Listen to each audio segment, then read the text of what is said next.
Ok, ¿tú me escuchas, José?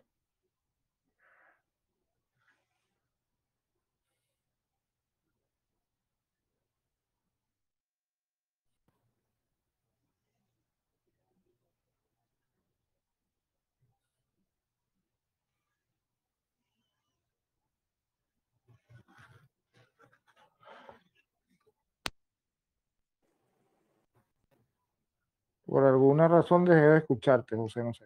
Vale, te veo perfectamente, te veo con un poquito pixelado, pero te escucho perfectamente. Te, te veo pixelado. No sé si quieres puedes utilizar el audio es perfecto. Si quieres puedes utilizar solamente el audio, pero te veo como un poco, ahora mejor, ahora mucho mejor. Ahí, Sí, ahí, porque tuve que mover un poco. sí, ahora mejor. Bueno. Dar la bienvenida, la cordial bienvenida ahí a nuestro hermano William, que se encuentra en Venezuela, en Caracas, y que nos va a hablar un poquito de esa experiencia la que hablábamos antes de la radioficción y las emergencias ante situaciones bueno, inclemencias naturales o de desastre, ¿no? En general. Eso obliga a tener una actitud diferente al tráfico habitual. Por ejemplo, cuando hacemos un concurso o estamos charlando con los amigos de toda la vida, ¿no? En radio, tenemos que tener un posicionamiento, una actitud diferente, ¿no? Ante eso. De eso vamos a hablar seguidamente. Coméntanos un poquito tu trayectoria, William. Yo sé que has sido muy activo y te he seguido desde hace mucho tiempo y sé que siempre es un radioaficionado que no está allá a la corulla, sino que está en primera línea, ¿no? De la radio aportando y háblanos un poquito de cómo empezó todo en este mundo de la radio que compartimos, de este hobby. Bueno, saludos, José Manuel. Gracias ante todo por darme la oportunidad de estar en esta net tuya que es bastante prestigiosa, ¿no? Yo también he tenido la oportunidad de seguirla. No tan asiduo quizás como para hacerme presente, pero sí tengo siempre conocimiento acerca de ella. De mi parte, bueno, te puedo decir que Eh, la radioafición ha sido prácticamente para mí un modo de vida, es así como yo la he sentido. Eh, yo vengo, este donde la radioafición me viene es porque mi papá fue aquí comandante por muchos años del cuerpo de bomberos. Él tenía su equipo de radio, tenía un Foxtrot Tango 77, un Yaesu con su antena tuner instalado en la camioneta. Entonces, cada vez que había alguna tormenta o algo de esas comunes aquí por asunto de la temporada de huracanes, uno disfrutaba de eso. Si algún día uno veía que pudiera estar bajo esa misma circunstancia. Para, para lograr mi indicativo de radioaficionado, como yo no, yo estoy en Altagracia, Orituco. Altagracia, Orituco es una población del estado Guárico, pleno centro de Venezuela, lo que son los llanos. Eh, no hay aquí cómo ir a hacer y hacer los cursos, pues, el curso de radioaficionado.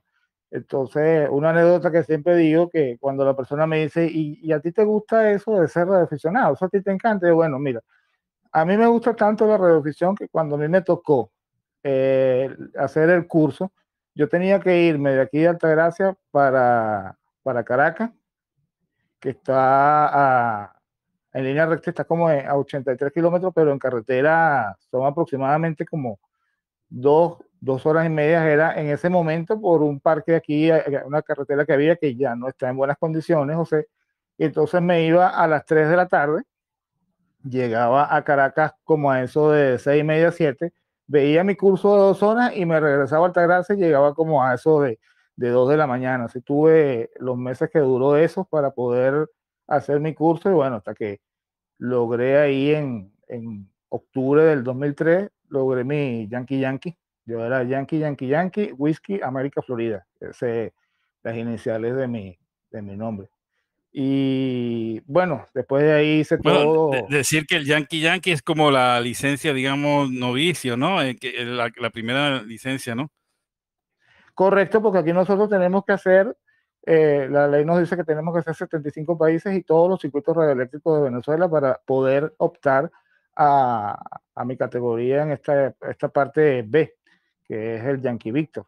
Entonces, allí logré hacer con mis contactos y todo eso y luego pasé a mediados, puede ser del 2006, 2007, obtuve mi Yankee Victor.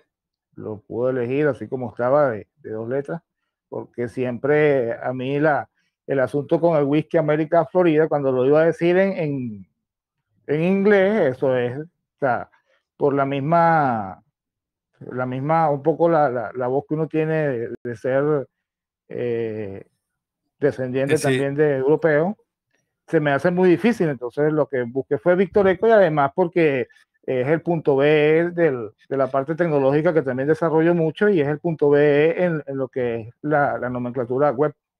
sí, la verdad que es un indicativo muy, muy referente, ¿no? Y eso, ¿no? De esos indicativos que se quedan ahí. Háblanos un poquito de esa actitud que en las situaciones de emergencia, imagínate que un radioaficionado que tiene su obligación, ¿no? De ser útil a la sociedad, ¿no?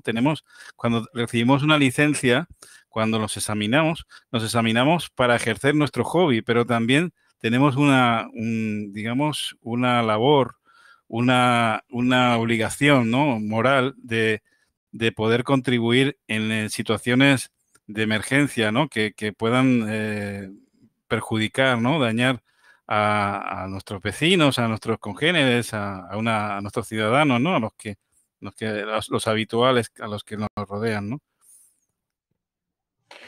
Bueno, José Manuel, yo creo que eso es una parte esencial y uno ha buscado, ha querido siempre.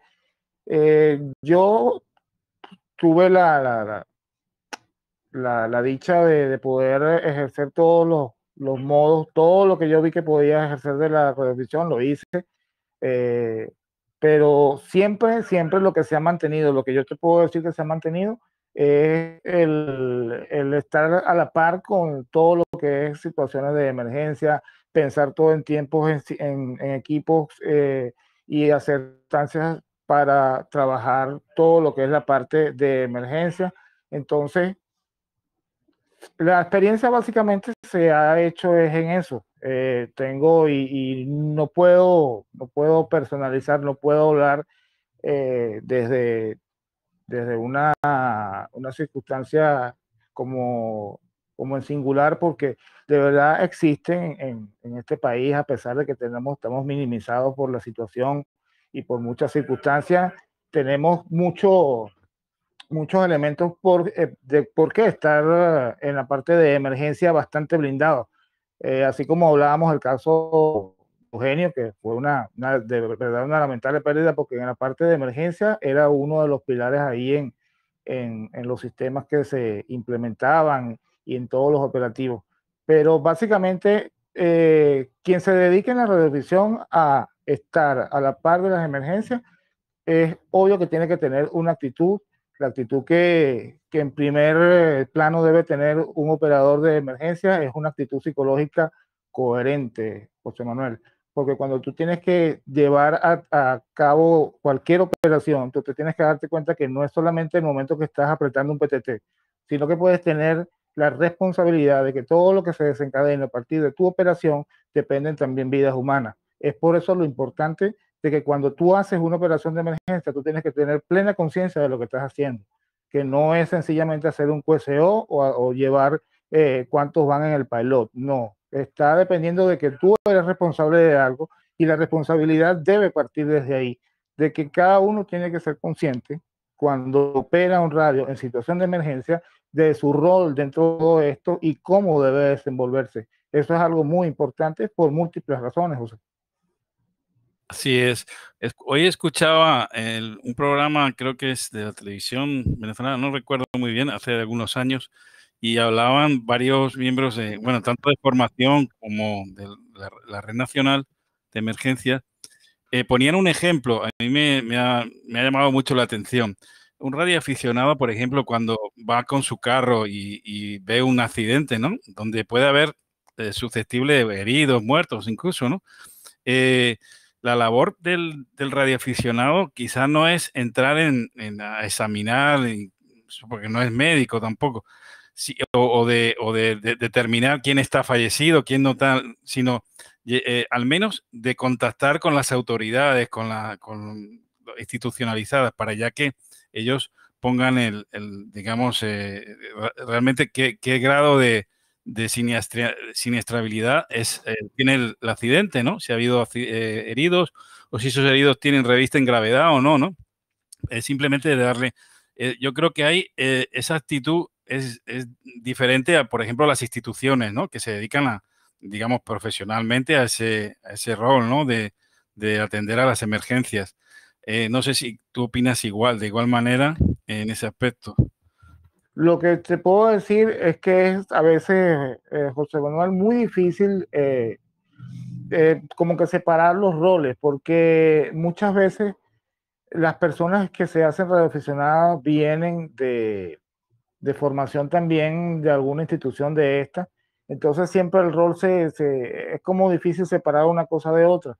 Cuando eres solamente radioaficionado, que eres una persona civil, que tú trabajas en tu oficina y eres un contable y eres radioaficionado, sí quizás eso trabaja de esa manera. Pero muy particular en el caso, yo creo que aquí en Venezuela, muchos de los que de alguna forma ejercemos la radioafición ha tenido que ver algo. Yo por lo menos yo he participado en protección civil, yo pertenezco todavía a protección civil, yo pertenecí, fui durante varios años, estuve también en los bomberos y tengo conocimiento un poco acerca de la materia. Entonces se te hace un poco como que poder a veces tener los límites que te lleva el radioaficionado porque debería ser así. Y en los últimos años, aquí en Venezuela, la radiodifusión se ha encargado, por la situación país, se ha encargado de llevar como que apoyo a las instituciones para que mejoren en el aspecto de comunicaciones. Ahí tenemos a lo que ha hecho nosotros, porque pertenezco también a eso, que es algo que se tiene que mencionar siempre. Aportes como el link nacional, la misma red de emergencia de Venezuela, que yo participo también en ella como miembro del Radio Club Venezolano, porque yo soy presidente de una casa regional del Radio Club Venezolano, que aunque está constituida, no está operativa del todo porque no tiene la membresía suficiente para operar. Pero hemos estado, yo me he incluido, aquí está Pedro, llevé 4 Bravo Hotel, que es una persona también bastante activa en Venezuela, y hemos estado los dos recorriendo prácticamente todo el estado Guárico y otras localidades de Venezuela, tratando de brindar asistencia incluso al ejército en materia de comunicación, porque es así como se ha venido desarrollando esa parte, ese apoyo, que a la larga es las redes que uno mismo utiliza, José Manuel, cuando va a utilizar la emergencia. Yo sé que el caso de Venezuela puede ser muy distinto al caso que podemos, como previamente lo decíamos, de Europa, porque las tecnologías están muy distintas. Otros países están mucho más avanzados que hoy en día Venezuela, pero aún así, yo creo que la formación que el radioaficionado venezolano ha tenido en emergencia lo hace creedor de verdad bastante méritos, todos los radioaficionados que se dedican a la parte de emergencia en Venezuela, porque hemos aprendido desde la mucho o desde la nada a hacer un dipolo para VHF sacado del cable de la bocina del estéreo, ¿me entiendes? Sí, de alguna manera yo pienso que están más preparados que los a nivel europeo. La verdad que las tecnologías nos hacen que todo esté. Uno piensa que la energía eléctrica nunca va a haber ningún corte, que la internet nunca va a fallar. Y yo creo que estamos equivocados, aunque estemos en Europa, aquí también, bueno, y ahora está, sobre todo, hay una idea, bueno, no sé si será cierta o no, de que puede haber un apagón mundial, un apagón general de las comunicaciones, de la red eléctrica, bueno, por razones, no sé, pueden ser por razones de flujo solar o yo qué sé, no sé muy bien, pero bueno, en principio nadie está. Saludo también a Pedro y decir que he dicho Caracas, pero es Guárico, en Los Llanos, Los porque llanos. Los llanos, Por el porque 5, por el circuito 5. Lo que pasa es que cuando el oímos circuito 5 5 ya siempre ya lo ponemos siempre en Caracas. asocias Caracas. Sí, lo asociamos, sí, efectivamente. Hemos hablado un poquito con la actitud que tiene el radioaficionado y también la formación y la Sí. capacidad. El radioaficionado ya desde que pasa examen tiene que tener unas habilidades, unos conocimientos mínimos, ¿no? Hemos hablado, por ejemplo, de colocar una antena, de manipular o escuchar las distintas frecuencias, el medir un voltaje, todo eso son requisitos mínimos para la utilización de un equipo de radio. Pero, ¿qué me puedes decir de los simulacros? Y sobre todo ese simulacro que hacéis habitualmente, que se llama Caribe Way, que es, bueno, el posible tsunami, ¿no? Que en cualquier caso todos los que estamos rodeados por agua, podemos estar inmersos, ¿no? No sé si has participado, no sé qué edición va exactamente, pero no sé si has llegado a participar. ¿Cómo ves esto de los simulacros para mejorar nuestra capacidad de reacción ante una emergencia?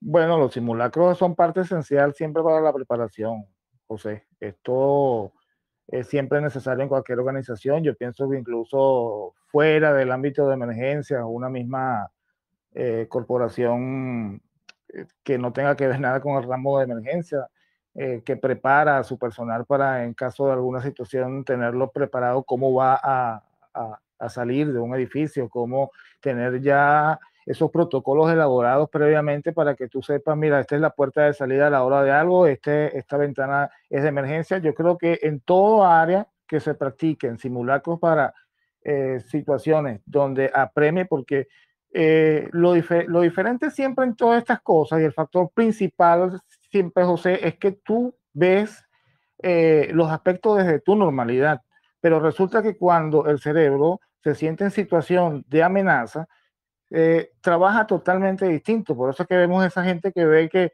en un momento determinado llega y lo que hizo fue que se lanzó al precipicio. No es eso un trabajo consciente quizás, sino que está reaccionando a eso. Por eso es importante. Una de las cosas interesantes también de un operador es que tu actitud psicológica, y eso se estudia en las agrupaciones, tu actitud psicológica en cuanto a un desastre también te determina. Es aquí los simulacros también donde es importante, porque tú también puedes evaluar al personal que tienes alrededor, porque tú te puedes decir, sí, yo soy la persona que está en el momento y tú vas a contar conmigo, pero en el momento que se presenta realmente la emergencia, que tienes la persona a un lado, lo ves sudoroso, temblando, y yo, bueno, o solamente con el hecho de ver sangre, porque sucede estos casos así, José, veo una persona que solamente cuando ve sangre ya hasta se desmaya. Entonces, todos estos factores son importantes a tomarlos en cuenta cuando tú haces algún tipo de, de evalúo, y en esta parte te lo lleva a la parte del simulacro. Nosotros participamos en el Caribe Web, el Radio Club Venezolano. Yo he participado muchas veces como Radio Club Venezolano. Se ha participado también desde brindarle asistencia a protección civil, y muchas veces en el 911 en Caracas está una estación instalada cuando se viene este simulacro. Todo, la mayoría solamente es para el área de costa, porque ahí es donde viene determinado el área de impacto principal de esto. Pero nosotros, yo te lo digo, estoy del otro lado de lo que es la serranía del interior. Un posible tsunami no impactaría realmente esta zona, pero aún así nosotros aprovechamos esos momentos, esos simulacros, para nosotros movilizar de la forma y ver y hacer un evalúo de lo que nosotros tenemos en esta zona. Esta zona es bastante quieta por muchas razones. Sufrimos una que otra inundación por cañadas, este tipo de cosas que se rebosan, pero no es nada más allá que no se pueda atender, que no pase a mayores, pero siempre el factor, y aquí tenemos también agrupaciones que se están dedicando a preparar también de forma mancomunada con la Cruz Roja, y tenemos a Juan en el siglo 92, que está haciendo un trabajo bastante interesante, aparte que, bueno, ya cuando toquemos el tema de las tecnologías en la parte de, por lo menos, el WinLink, nos hablan ahí de desarrollos interesantes dentro del país que son bastante apreciables, porque todos somos un compendio y todos nos desarrollamos en distintas áreas, pero a la final todos nos estamos preparando para un momento determinado. Dios no sea así, pero siempre hay que estar preparado para atacar la contingencia, José. Sí, hemos visto, bueno, como 30 y tantos operadores de emergencia, aunque hay un lema que dice de la red nacional que dice, la red es todo, sois todos, ¿no? En realidad, cualquier radioaficionado, sea o no miembro del radioclub, o no forme parte de la red de emergencia, tiene que estar disponible o su estación de alguna manera para una contingencia, ¿no? Tiene esa servidumbre, ¿no? Porque para poder, imagínate, por una razón u otra, es un radioaficionado que está en, no sé, en Margarita o cualquier otro sitio, y no pertenece a ese grupo de, digamos, limitado, ¿no? De estaciones habituales. Háblanos, ¿qué frecuencia se utiliza? Creo que los 40 metros, ¿no? Si no me equivoco, por lo que he visto. ¿En qué frecuencias, qué sistemas estáis utilizando? Incluso creo que a través de internet, de DMR, etcétera. Háblanos un poquito de todo eso. Bueno, la parte de lo que es la Red Nacional de Emergencia, que es una de las organizaciones que se dedican aquí a esta parte de la emergencia, tiene sus emisiones en 40 metros, tiene sus emisiones por DMR, tiene sus emisiones por VHF también, incluso por repetidores. Nosotros por lo general buscamos y tratamos de, de no utilizar ningún tipo de sistema que en el momento se trunque. Eso es la intención principal siempre para todo esto. Por eso cuando tú hablabas de esa experiencia de cómo está en Europa, de verdad que eso es bastante preocupante, porque aquí por lo menos en una oportunidad se llegaron los cuerpos de seguridad a comenzar a llenar de equipos que trabajan bajo esa modalidad de despacho hecha por lo que son los sistemas troncalizados. Y si esas plataformas no están correctamente instaladas, entonces los cuerpos de seguridad pasan a ser un problema también, José Manuel, porque los sistemas siempre analógicos hasta ahora han respondido por encima de cualquier situación digitalizada. Y por esta misma razón, por este mismo motivo, ¿verdad?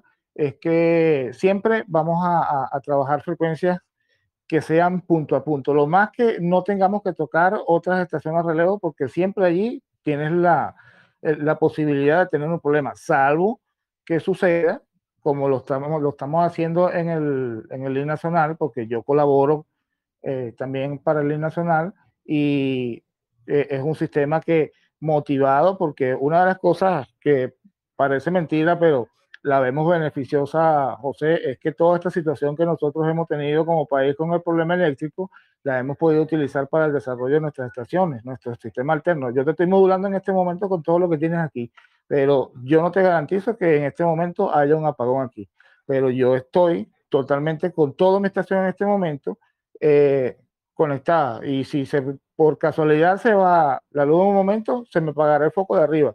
Pero todo lo demás que estoy alrededor me está trabajando con energía alterna, porque tengo la energía alterna con paneles solares puestas. Esa es una ventaja también y una de las bondades que tiene que tener el radiooperador de emergencia, que si tú no tienes un buen sistema alterno, entonces cuando viene el colapso, tú eres parte del problema también, José. Es importante tener un sistema por ejemplo, para no buscar digamos, la energía primaria, ¿no? Sino tener una energía alternativa que yo creo que el radioaficionado, aunque fuera un sistema de baterías, ¿no? Una batería de cierta capacidad que da posibilidades.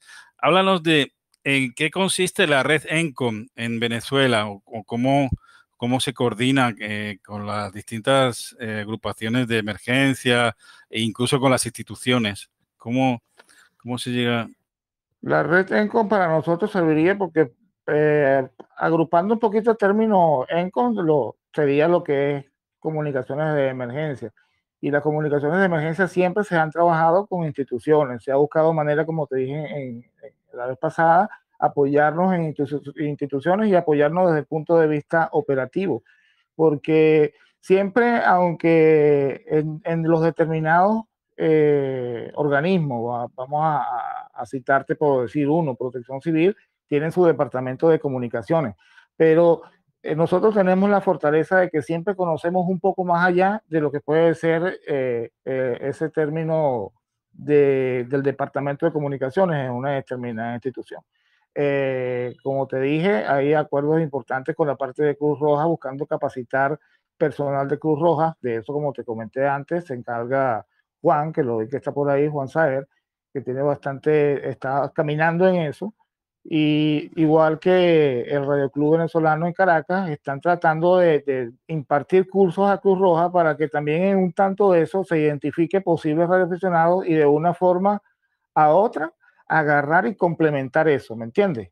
Complementar todo este tipo de acciones que vienen a fortalecernos nosotros, porque nosotros como comunidad de radioaficionados aquí en Venezuela, José, somos muy pocos, son contados, pero dentro de ese universo que tenemos de radioaficionados, porque para nadie es un secreto tampoco que por nuestra situación en país hemos perdido radioaficionados que se han ido a otras latitudes, pero lamentable, pues. Uno de ellos es el mismo José, que fue quien me acompañó a mí en la actividad que se hizo cuando Haití, que está hoy en día en Portugal, y hasta le hemos perdido el rastro, por lo menos yo. Pero los que estamos dentro del país estamos tratando y estamos trabajando y estamos buscando la manera de dar cada uno de su espacio, cada uno de lo que decidió desarrollar, brindar el apoyo a esa colectividad a la que nos debemos como radioaficionados, porque así lo siento yo. Yo siento que yo tengo un compromiso de que yo debo dar de lo que yo sé, de lo que he aprendido, un poco para desarrollar hacia la comunidad. Así es, así es. Saludo también a Juan Saer, que lo estoy viendo por acá. Saludo de aquí, de la isla de Gran Canaria. Aquí estamos también en una situación de emergencia, ¿no? Por el volcán que tenemos en Cumbre Vieja, que está activo ya ha pasado los 60 días y todavía sigue en en una actitud, pero súper vorágine y peligrosa, ¿no? Pasado este tiempo.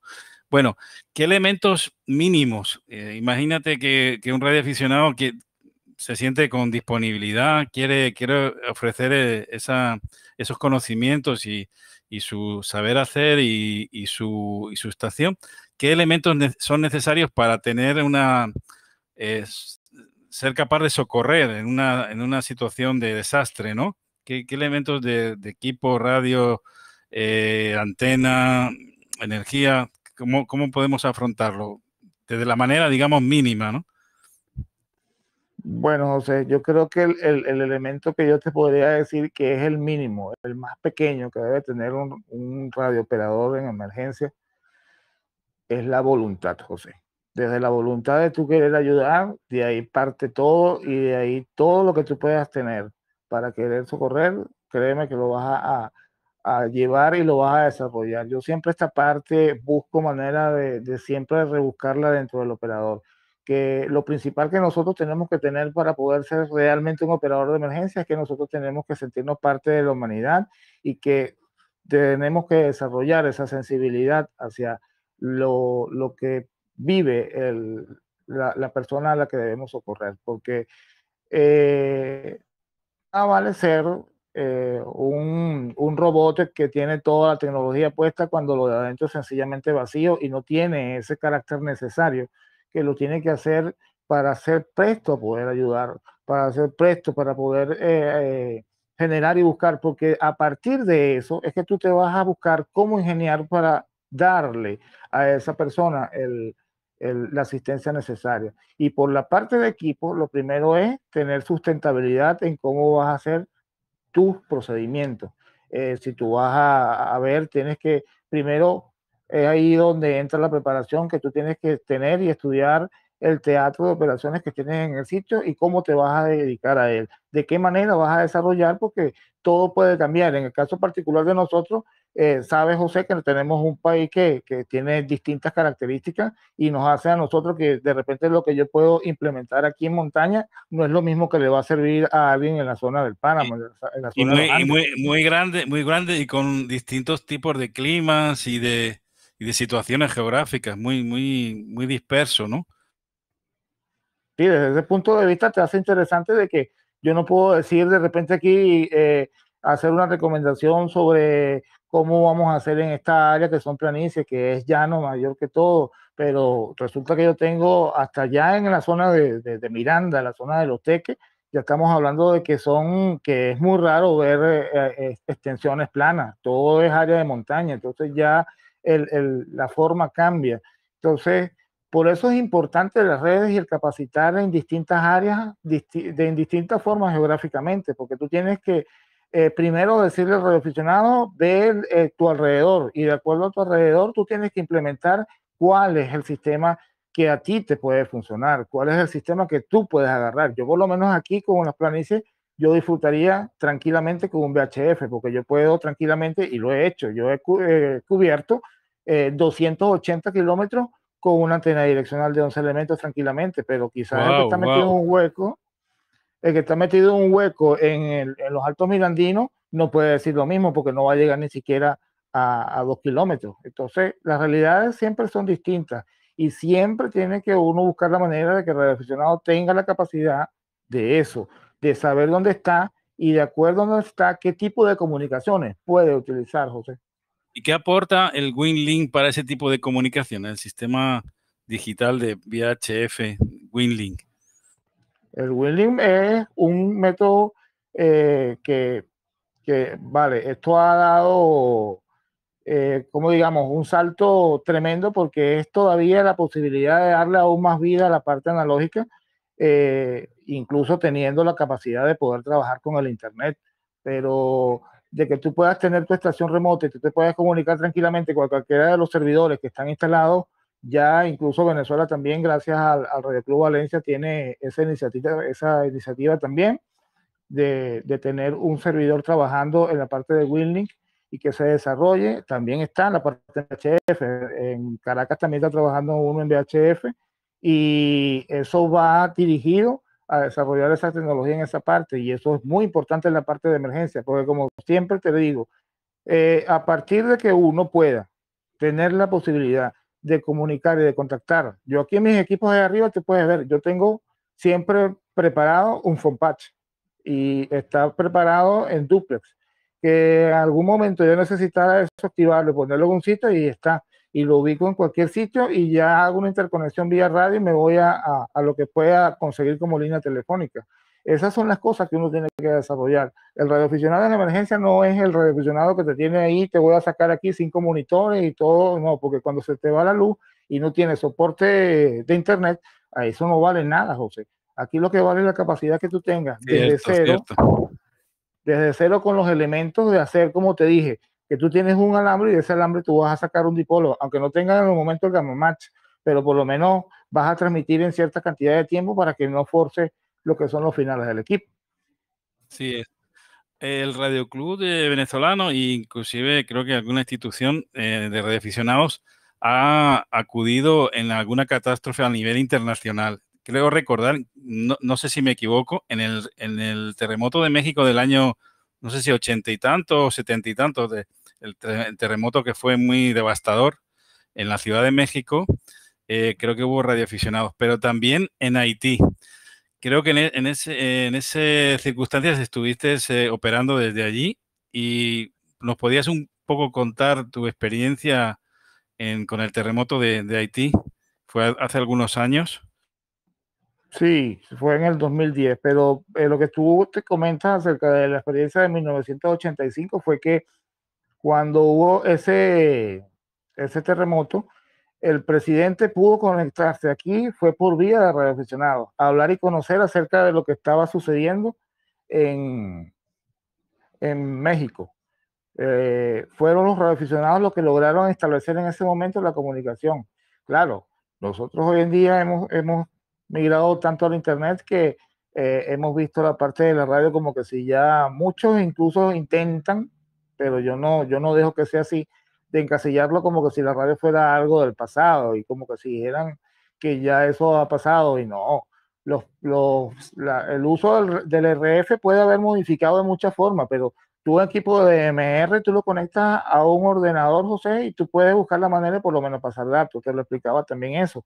Igual que tú tienes aplicaciones ahorita que tú puedes agarrar y tú puedes enviar un códec que es solamente un sonido y recibirlo y decodificarlo con otro móvil en otro extremo, y utilizas las bondades de los sonidos como lo haces en los modos digitales, que por muy mínimo que sea, logras pasar el mensaje. Es mucho lo que se puede hacer. Y es más, cuando tú te intentas y tú te documentas y buscas manera de ser alguien realmente activo, las herramientas son muchas. No solamente son las que puedas tener en la mano que te ha dado la tecnología, sino que existe muchas maneras de desarrollarse cuando tú quieras, cuando tú tengas la voluntad de hacerlo. Por eso es que siempre hablo desde el punto de la voluntad, que siempre es importante. Si nosotros no tenemos voluntad de hacer las cosas, mira, ni que nos las pongan en la cara, José, no va a ocurrir, porque sencillamente no quieres, no te sale, no te nace hacerlo. Con referente a Haití, sí, eso fue en el 2010, eso fue en enero del 2010. Yo fui, después que pasó el terremoto el 12 de enero, yo estuve aproximadamente 5 días después. Me fui con José, quien en el momento tenía los indicativos Yankee Victor 5 Japón-Francia. Hoy en día él está en Portugal. Y fue una experiencia bastante gratificadora. Nosotros quizás no trabajamos con tantos protocolos a nivel de la ARRL, pero sí nos dedicamos en la forma interna a comunicar y a sacar, hacer tráfico por alguna cota repetidora que nos llegaba de República Dominicana al sitio. Instalamos campamentos y ayudamos al mismo ejército, a la Fuerza de Tarea Humanitaria Simón Bolívar. Debo hacer acotación de que esto, gracias al Radio Club, gracias a Alfredo Medina, su presidente, y 5 Sierra Foxtro, quien apoyó en uno y tuvo la confianza para enviarlo a esto. Y nosotros nos dedicamos fue a comunicar el campamento que tenemos en Puerto Príncipe con Jacmel, que era una comunidad que quedó bastante afectada por el terremoto, y nosotros instalamos allí lo que fueron los puntos de comunicación, y nos encargamos nosotros de generar el relevo, tanto con eso como con las autoridades en Venezuela, lo que es la Dirección de Comunicaciones de la Fuerza Armada de Venezuela, para mantener esos puentes de comunicación en los primeros momentos antes de que vinieran ya las conexiones que se hicieron con el satélite que había en el momento, que después hicieron sus puentes a nivel de eso, pero la comunicación primaria la pudimos hacer o nosotros colaborar a implementarla, José. Como yo creo que lo más importante es lo que has dicho. Siempre tener la decisión, la voluntad férrea de hacer algo, es, inquebrantable. Eso te lleva a mover montañas, yo pienso, ¿no? El resumen de lo que debe ser un radioaficionado, sí, tener unos medios mínimos, pero tener la intención, el deseo, la capacidad de decir, bueno, voy a hacerlo y voy a ponerme a eso, ¿no? Si efectivamente, si el radioaficionado no está por la labor, es obvio que no sirve para nada, es ocioso cualquier iniciativa en seguridad o emergencia. Bueno, vamos a dar paso si hay alguna estación que quiera aportar, alguna de las que nos están ahora visitando, ¿no? Quiera decir algo, puede indicarme que quiere usar el micrófono, y yo le doy validez para que pueda hacerlo. Vamos a ver. Manuel, adelante, bienvenido a 7 Alfa Alfa Radio.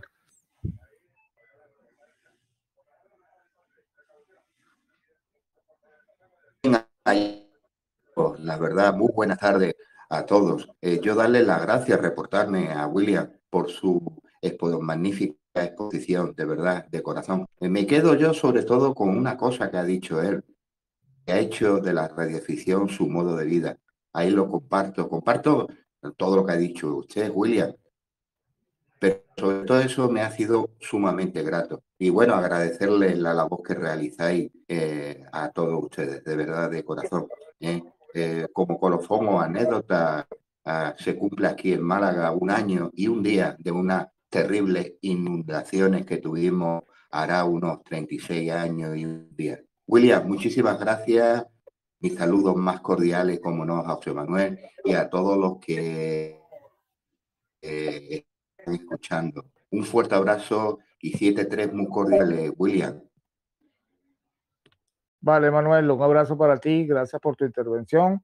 Y bueno, sí, uno le ha hecho seguimiento a todo ese tipo de de desastres que han pasado en otros sitios, porque como uno no ha tenido quizás la experiencia de ver en vivo ciertas cosas, pero sí tenemos eventos bastante tristes como nos sucedió, hablando del evento Agua, lo que sucedió con el deslave de Vargas, que es una tragedia de verdad que todavía está bastante reciente entre nosotros, a pesar de que ya han pasado sus años de eso. Ok, Manuel, gracias por tu intervención. No sé si alguien quiere participar, incluso si en el momento de participar quiere prender la cámara, pues bienvenido, ¿no? Incluso indicarme que quiere hablar. Normalmente están en modo oyente, pero si alguien tiene intención de hablar, pues puede indicármelo para darle uso del micrófono. Bueno, en cualquier caso, bueno, no sé si alguien más. Bueno, Manuel siempre está muy atento. Saludo, Manuel. Escuché ayer, pero no pude hablar sobre el tema de la inundación. Estaba en móvil y tenía bastantes dificultades para escucharte. Creo que estabas hablando con otro colega creo que era no sé si era de Miami, no sé muy bien. Bueno, no sé si alguien más quiere participar o quiere hacer algún comentario.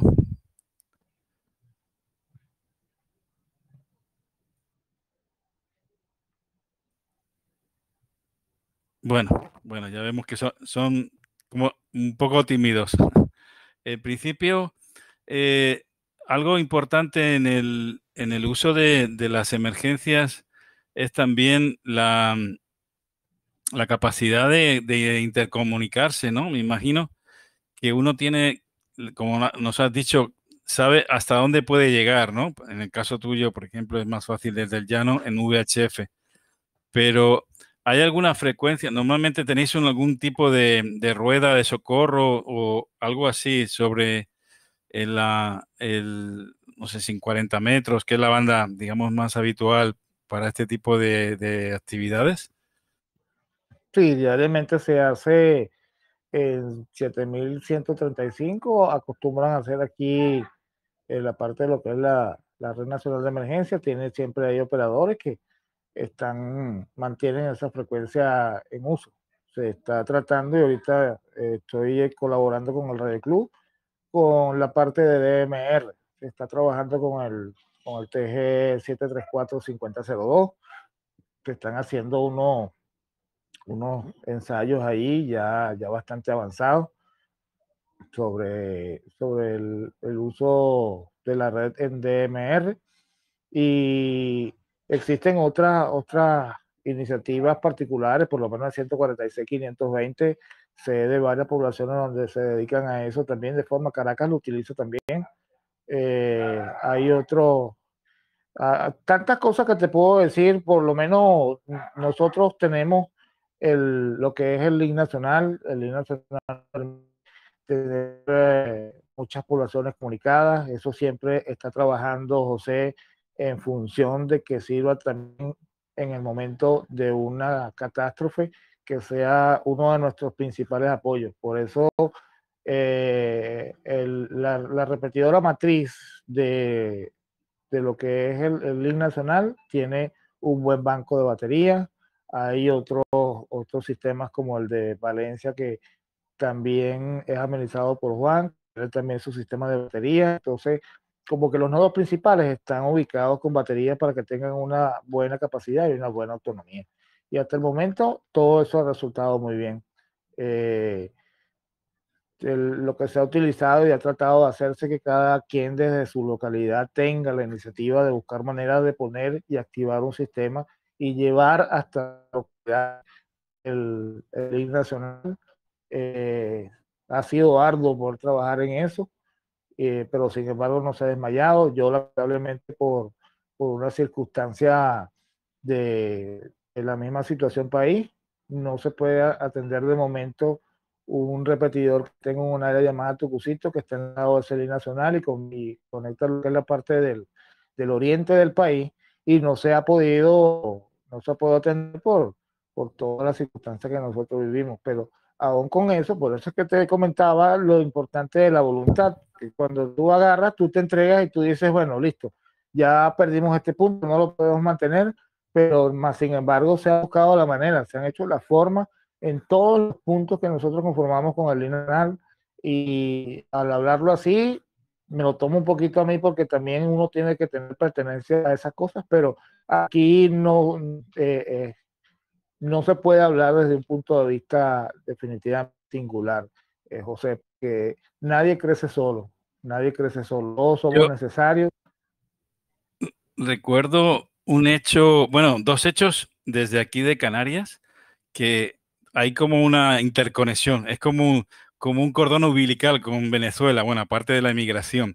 En el 83, que por cierto también intervinió en la NET de la tecnología Alfredo Barragán, que es un marino, bueno, es un marino y una persona aventurera que lanzó una balsa, hizo un experimento de ver hasta dónde prácticamente sin solamente una vela, sin timón ni nada, para ver si los vientos alisios que van hacia el continente americano, les llevaban para demostrar que el hombre africano llegó a América mucho antes que el europeo, ¿no? Y lo demostró. Llegó creo que son en veintitantos o treinta y tantos días, creo que fue, él con una simple radio desde el puerto de la isla del Hierro, no, de la isla de Tenerife, salió y hizo como 5.000 y pico kilómetros. Nada más, eran 6 personas y bueno, con víveres, una radio, incluso salía en frecuencia de radioaficionado y llegó a La Guaira. Él, recuerdo una que está grabado en un vídeo, había un barco mercante en las inmediaciones y le pidió las coordenadas y le dijo, ustedes están en las puertas de América, están ya a muy pocos millas del puerto de La Guaira, en Venezuela. Y luego otras situaciones fue en el 92, en la conmemoración del 5º centenario del descubrimiento de América, y fue en este caso con un globo aerostático en una categoría, no sé qué tipo de categoría es, hay varias categorías, dos aventureros también, con un equipo de radio a bordo. En aquel entonces no existía el GPS ni nada de eso. Llegaron a aterrizar desde la isla del Hierro hasta Maturín, en la selva amazónica, la selva de Maturín. Y perfectamente, o sea, ahí se ve que hay como una conexión, ¿no? Y fue una experiencia muy, muy bonita que está por ahí grabada. En la mayoría de esos aventureros ya no están en primera línea, pero sí, es algo muy, muy curioso. Y fue gracias también a la Armada venezolana, que en la última parte del trayecto les ayudó.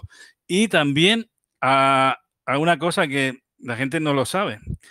Y yo lo pude vivir porque lo escuché de primera, fue a través de una estación EA8 Xilófono Mike, que en paz descanse, ya no está activo, y que pudo reportarse el posicionamiento del globo, se pudo llegar con las llamaradas de los pozos petroleros de Venezuela.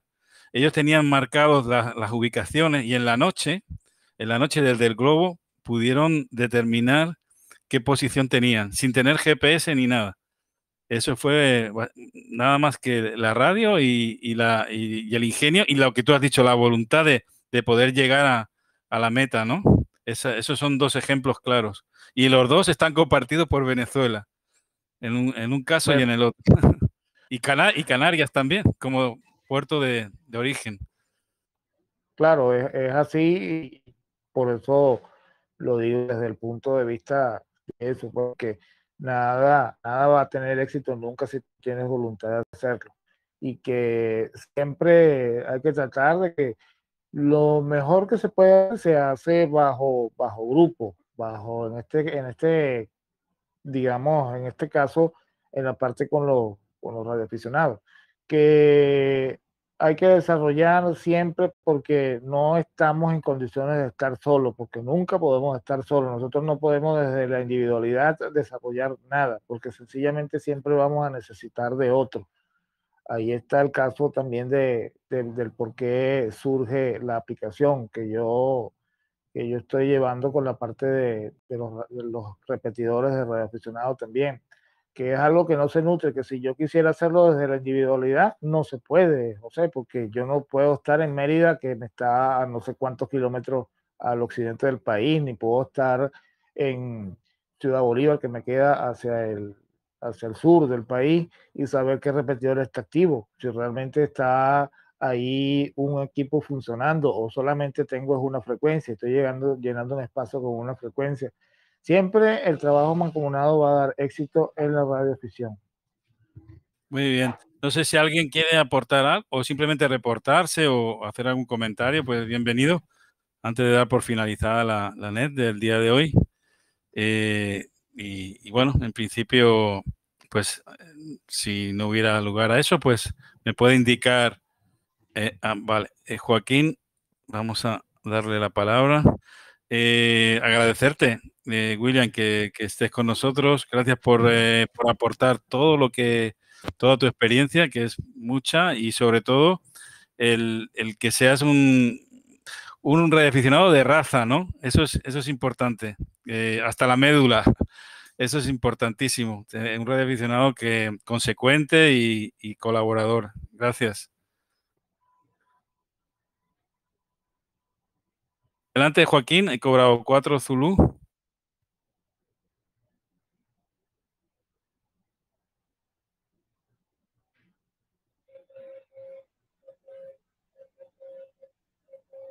Bueno, no sé. Joaquín, me pediste esa entrada, pero no te escuchamos. No sé si tendrás algún... Quizá ¿Ahora? con ¿Me las... escuchas ahora? Sí, yo me imagino que que tienes ahí, como dicen en Venezuela, arroz con mango, con las tarjetas de sonido. Sí, sí, correcto, Bueno, correcto, así fue, sí. Decía que lo primero agradecer a William que nos ha dado esta magnífica disertación exponiéndonos pues cómo funcionan las redes de emergencia allá en Venezuela, aplicable a cualquier parte del mundo, lógicamente. Yo le quería comentar, bueno, uno de los hándicaps que veo, a pesar de que hay mucha gente que incluso conozco aquí en el Radio Club donde yo pertenezco, también hay algún colega que tiene hecho pues unos equipos con equipos de HF, VHF, todo montado en un pequeño rack con una batería, que simplemente es como una especie de maleta, cogerlo y sale con ello al campo y ya está, no le hace falta otra cosa. Pero la dificultad Es una GoBox, Joaquín, se llama GoBox, se le dice eso. sí, sí, es cierto, o sea, lo tienen todo preparado ya, pero voy al hecho concreto de la experiencia particular de cada uno, de la dificultad muchas veces de poder tener eh, dentro de la casa, tener un equipo, digamos, autónomo, independientemente de si, como bien decías, falla la corriente eléctrica, se queda uno de repente en un apagón. Entonces, digamos que la parte más compleja, al menos aquí en Europa, quizá porque estemos un poco pensando que lo que ocurre al otro lado del Atlántico no puede ocurrir aquí. Parece que es un sentimiento que tenemos como diciendo, bueno, sí, pero es que allá, pues yo qué sé, Chile, Venezuela, tal. Bueno, están los Andes, está no sé qué, está Pacífico y están sometidos a un clima diferente. Entonces allí tienen que estar más preparados. Pero da la sensación como que aquí en Europa nos estamos acomodando, en cierto modo, a que eso no puede ocurrir y estamos excesivamente relajados. No sé cómo se ve la perspectiva desde el otro lado, desde allá, desde Venezuela o desde Sudamérica. Bueno, es un tanto, saludos Joaquín, es un tanto lo que yo comentaba con José, de que uno de los peores enemigos que tiene la tecnología es que en la medida que todo se nos haga más fácil, quien pierde capacidades es el ser humano. Entonces, tenemos ahí eso que ha pasado con el volcán, todo lo que ha pasado con el volcán, toda esta situación. Yo conozco de gente que me dice, sí, bueno, lo que pasa es que ahorita la tecnología ha ido tanto que hasta el mismo uso de los radios se ha ido minimizando en la atención de las emergencias, porque todos los puntos están automatizados también por direccionamiento IP, incluso hay ya equipos que simulan que están en radiofrecuencia, pero están trabajando bajo direccionamiento IP, pero siempre debería permanecer, aunque sea para un uso de entrenamiento, las redes analógicas, porque las redes analógicas siempre van a tener el punto determinado y va a haber siempre una cobertura garantizada. Aquí ha pasado con los sistemas que trabajan bajo sistemas Tetra, ese tipo de cosas. Una anécdota de lo que pasó y que complicó mucho en Haití es que se llevan desde el ejército para allá un equipo Teltronic que era una especie de central con todos los equipos portátiles también en Tetra. Entonces, resulta que cuando se va a implementar eso allá, eso quedó totalmente nulo porque no había forma de realizar la interconexión porque ni siquiera había disponibilidad de una red estable o una intranet para poder echar a andar eso. Entonces, bueno, lo que quedó fue que implementar los sistemas analógicos, pero te imaginas en una situación en una España donde ya todo está entregado al mundo multimedia y todos los desarrollos de plataformas, ocurriera lo que dice José, que ocurriera un apagón, pero como eso es poco probable, entonces le damos poca importancia a la necesidad de tener un sistema siempre confiable como lo será ser un repetidorcito con su banco de batería en VH o en UHF, y estaremos entregándonos a esa incertidumbre que tú mismo mantienes, Joaquín. Sí, sí, correcto. Efectivamente, es una situación un tanto, creo yo, como decía antes, acomodada, ¿no? Es decir, eh, la inmensa mayoría, sobre todo la gente joven, yo lo observo más en la gente joven, ¿no? Eh, la dificultad de acceder a la radio como tal, a la radioafición como tal, para la gente joven que ha nacido, las nuevas generaciones, digamos, han crecido, mejor dicho, con todos estos sistemas de Internet, de voz IP, de conexiones simplemente con un teléfono móvil. Entonces, es muy difícil. Imaginemos si es difícil como radioaficionados incorporarse a este mundo de la radioafición, imaginemos esta gente que el 80 o 90% de su vida depende de eso, depende de un teléfono. Todo el mundo vas por la calle, imagino que allá en Venezuela igual, acá vas por la calle, toda la gente va mirando al celular, vas en el autobús, todo el mundo va mirando al celular, estás esperando algo, todo el mundo está mirando al celular, ya la gente casi que no se mira la cara, todo el mundo tiene la cabeza hacia abajo mirando el celular. Esa es la realidad. Que el escenario que tenemos, que no conocen otro escenario. Y existen otros escenarios que la gente bueno, esperemos que ojalá no sea ese el que nos pueda tocar, ¿no? Pero existen otros escenarios. Hay muchas personas que no conocen que hay otros escenarios.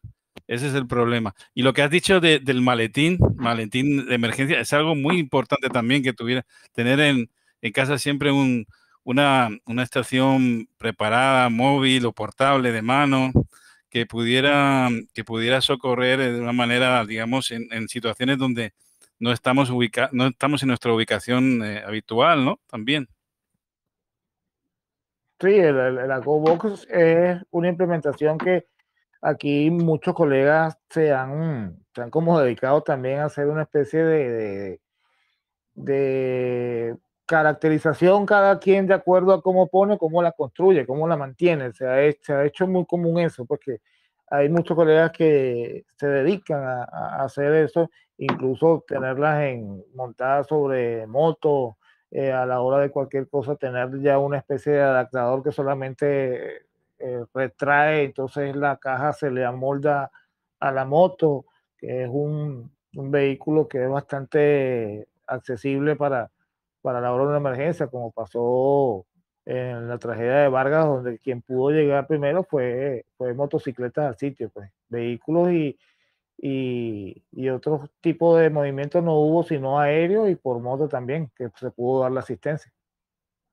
Así es. Bueno, sí, adelante, Joaquín. Sí, perdona, estaba recordando, y disculparme por hacerme tan preguntón. No, no, no, nada, al contrario. ¿Qué papel juega o debería jugar la telegrafía?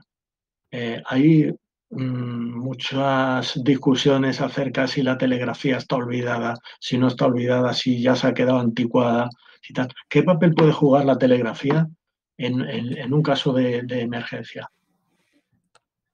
Siempre se ha demostrado que a nivel de cuando hacemos nosotros que estamos en DX, siempre es más fácil que aquel que desarrolla el Charlie Whiskey pueda tener mejores comunicados que el que trabaja en fonía. Eso es de cajón, Joaquín. Eso es algo como que siempre va a haber. Lo que pasa es que como ha habido mucha más estabilidad en otras plataformas, tampoco no es tan ido, pero yo creo que siempre se debería de saber, y yo creo que no solamente nosotros como reoperadores, recordemos lo que pasó con el Kursk, aquel famoso submarino nuclear el submarino soviético, sí.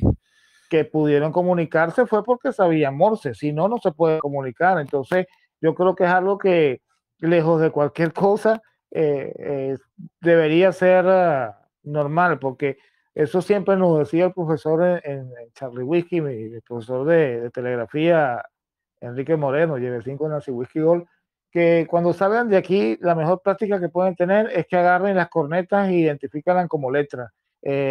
Agarren las placas y transfórmenlas en código de telegrafía, y así uno más o menos tuvo la idea de eso, pero el código sigue teniendo vigencia porque mucha gente ha podido comunicarse en una situación apremiante gracias a que tienes el conocimiento, porque incluso a distancia, con una luz, tú puedes transmitir el código que no lo puedes gritar.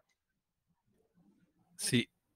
Por cierto, tenemos un invitado el próximo mes sobre es una asociación de telegrafía que aquí en España es muy conocida, los Tortugas. Bueno, ahí está. Te lo comento, Joaquín.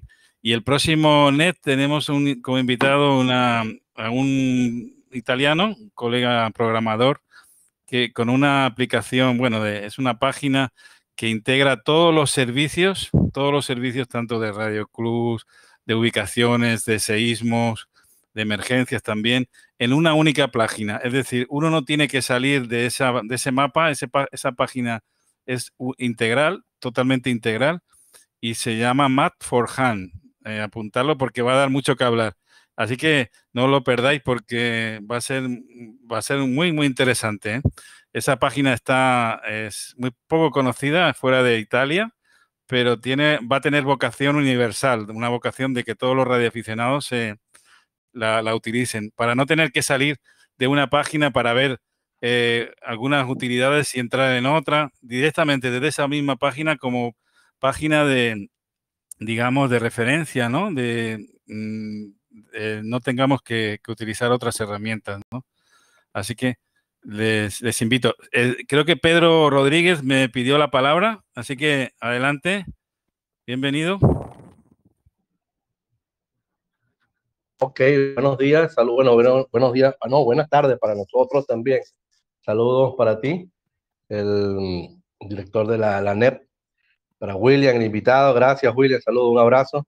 Gracias por tus palabras, y de verdad que he estado escuchando calladito, analizando un poco a todos los que han participado y que están escuchando, ¿no?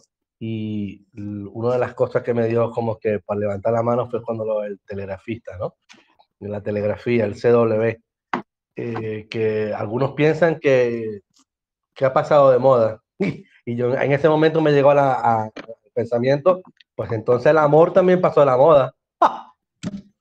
Porque si el amor es algo más antiguo y se sigue utilizando y sigue existiendo, pues la telegrafía es lo mismo.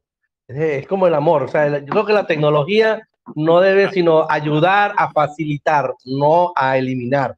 Ok, adelante. Bueno, Pedro, creo que te tocamos en la fibra sensible. Enseguida levantaste en la mano, ¿eh? Bueno, bienvenido. Adelante, Yankee Víctor 5, Víctor Eco. Adelante, William.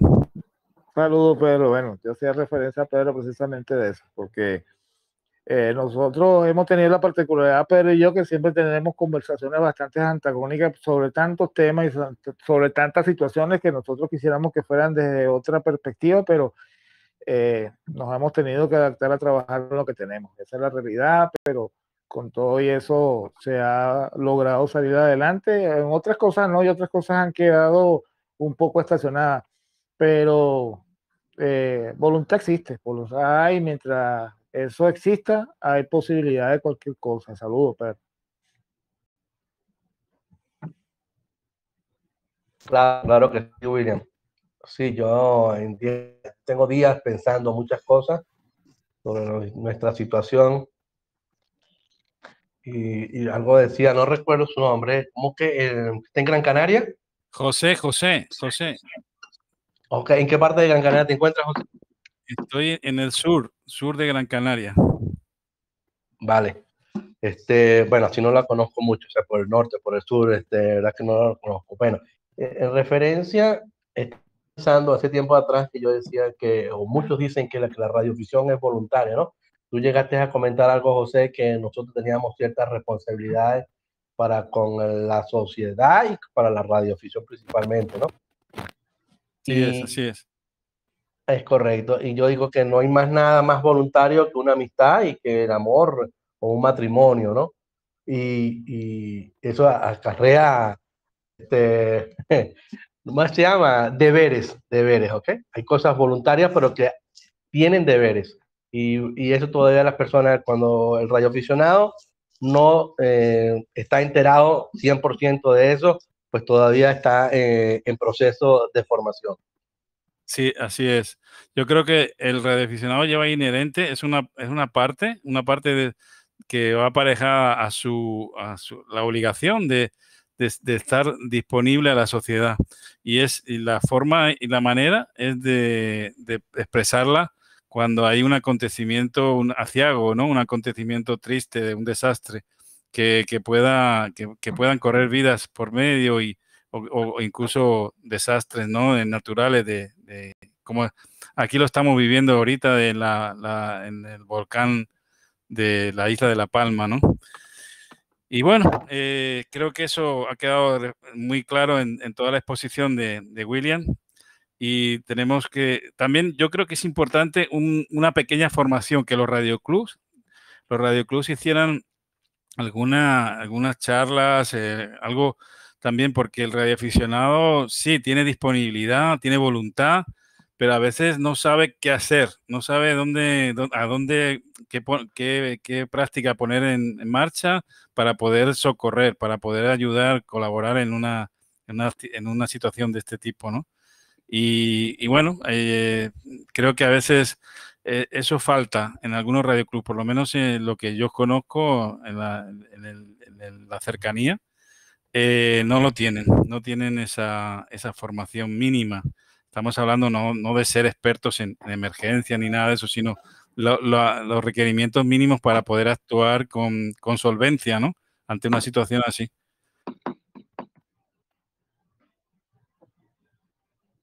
Luego también a Juan Pablo, a Juan Saer, no sé si quiere participar, si tiene posibilidad, le entrego el micro, que me hagan indicación al respecto. Saludo también a Alfonso. Bueno, no, es muy fácil. Si quieren participar, le dan ahí al clic para hablar y yo enseguida lo detecto como administrador y le doy la palabra. A mí me parecía que yo acabo de ver nuevamente a Juan, me parece que si nos pudiera hablar algo sobre el Willing, los avances que llevan últimamente, que pienso que es una herramienta muy útil en caso de emergencia, ¿ok? Y de verdad que me pareciera, no sé si él nos está escuchando en este momento y él pudiera aportar algo sobre el Willing y no sé, otras inquietudes que pueda tener. Vale, gracias. Sí, Bueno, a ver, yo le voy a dar la palabra. A lo mejor no. Bueno, ya está disponible. Juan Sal, si quieres tomarte el micro, aunque sea una referencia rápida. Bienvenido, adelante. Quizá no tenga la oportunidad de hablar ahora. Bueno, pues en principio, nada más agradecerte, William, a Manuel, Joaquín, a todos los que nos han visitado. Son muchos y, bueno, algunos se han conectado, desconectado. Pero bueno, a todos los que han pasado y los que nos verán en el canal de YouTube y en el grupo de Facebook y los que nos escucharán solamente en el Spotify, en el podcast de la NET de la Tecnología. Nada, emplazarles para el próximo domingo y desearles que tengan una buena semana. Y estamos permanentemente activos ahí en el grupo de Telegram, aquí en este mismo grupo, en el chat de texto. Y ahí donde informaremos de los próximos invitados y nada más. Nada, agradecerte, William, la disponibilidad y estamos a la orden, como dicen por ahí. Vale, José, gracias a ti por la oportunidad y de poder un rato, como lo habíamos hablado, de pasar ahí un domingo, por lo menos conversando de temas de radio más allá de lo que es el transmisor, sino por esta vía. Un abrazo para ti y bueno, éxitos como siempre. Éxitos también en todas las actividades para ti, William, y sobre todo todas las aportaciones que haces a la comunidad de radioaficionados venezolanos. Un saludo, 23. Un saludo.